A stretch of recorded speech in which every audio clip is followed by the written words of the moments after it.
Bom dia, boa tarde, boa noite, seja bem-vindo aí ao meu canal. Hoje nós vamos conversar sobre quais são os tipos de pedra no rim e como elas se formam. Mas antes, não deixa de se inscrever no canal, curte esse vídeo aí e clica no sininho para ativar as notificações.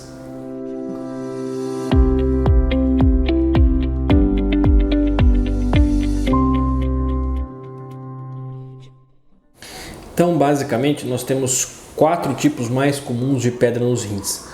Temos a de oxalato de cálcio, o fosfato de cálcio, normalmente a pedra é mista, que é a mais comum, vai corresponder aí em torno de 90% dos casos.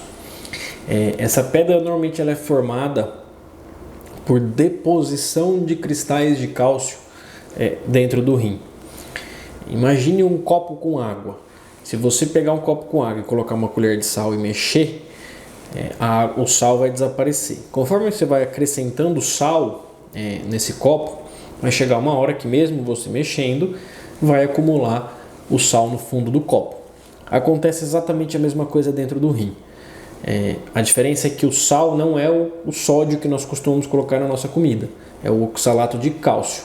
O cálcio sozinho, quando ele encontra um oxalato também sozinho, eles se juntam e formam o oxalato de cálcio, que é que dá início à formação da pedra. Isso acontece lá dentro do rim, e aí formou o primeiro cisquinho, já é o suficiente para essa pedra começar a crescer. Porque aí, quanto mais oxalato de cálcio, o outro vem, tromba ali naquele cisquinho que formou e vai então formando uma pedra maior. Não existe uma causa específica que a gente possa apontar como a razão para essas pedras se formarem. Ela é a mais comum. A gente sabe que se a gente conseguir aumentar o número de líquido, a quantidade de urina, a chance de formar uma pedra é menor, mas mesmo assim a gente sabe que tem alguns pacientes que mesmo aumentando a quantidade de líquidos, tem essa tendência maior a formar pedras, tá certo? O segundo tipo de pedra, que é mais comum, é a pedra de ácido úrico. A pedra de ácido úrico, ela normalmente é uma pedra que não aparece no raio-x, ela só vai aparecer na tomografia. E ela é uma pedra que precisa de certas condições, como ter o ácido úrico um pouco aumentado no sangue e normalmente uma urina mais ácida. Quando a gente faz um exame de urina, o pH dessa urina normalmente é abaixo de 5. Então até algum tipo de tratamento para essas pedras de ácido úrico, quando elas ainda são pequenas, é a gente alcalinizar a urina. O que é isso?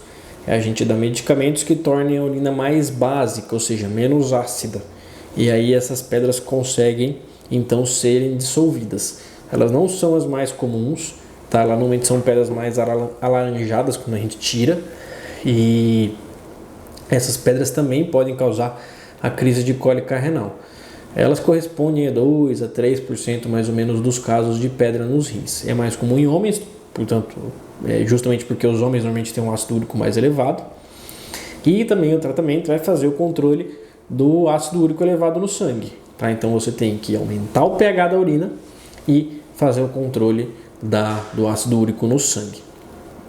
O outro tipo de cálculo que é muito comum também, o terceiro tipo, são as pedras de estruvita, tá? Essas pedras normalmente formam os cálculos coraliformes. Essa pedra normalmente está relacionada a uma infecção bacteriana, uma bactéria específica. A bactéria mais comum que causa isso chama-se Proteus.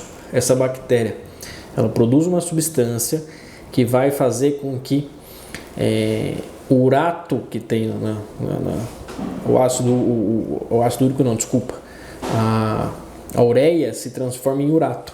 E aí, conforme essa substância vai sendo produzida na urina, esse urato vai se transformando em pedra e aí dá-se uma pedra bem grande, que é chamada pedra de um cálculo coraliforme. Existem casos em que a gente tem um rim inteiro completamente obstruído por cálculo, tá certo? Então, normalmente, essas pedras exigem tratamento cirúrgico, porque elas são muito grandes.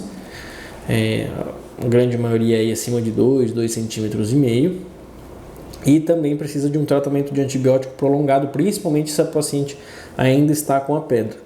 Depois de retirada a pedra, a gente deixa aí pelo menos 30 dias com antibiótico para poder eliminar essa bactéria, tá certo?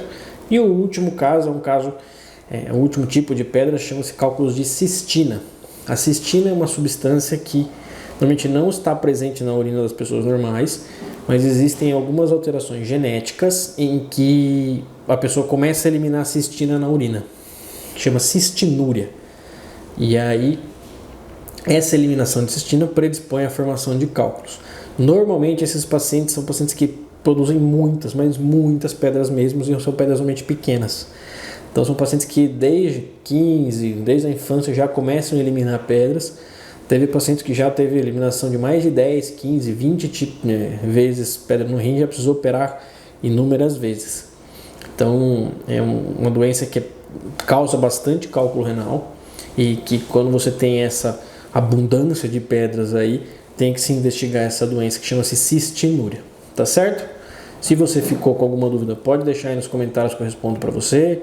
Espero que tenha gostado e até a próxima.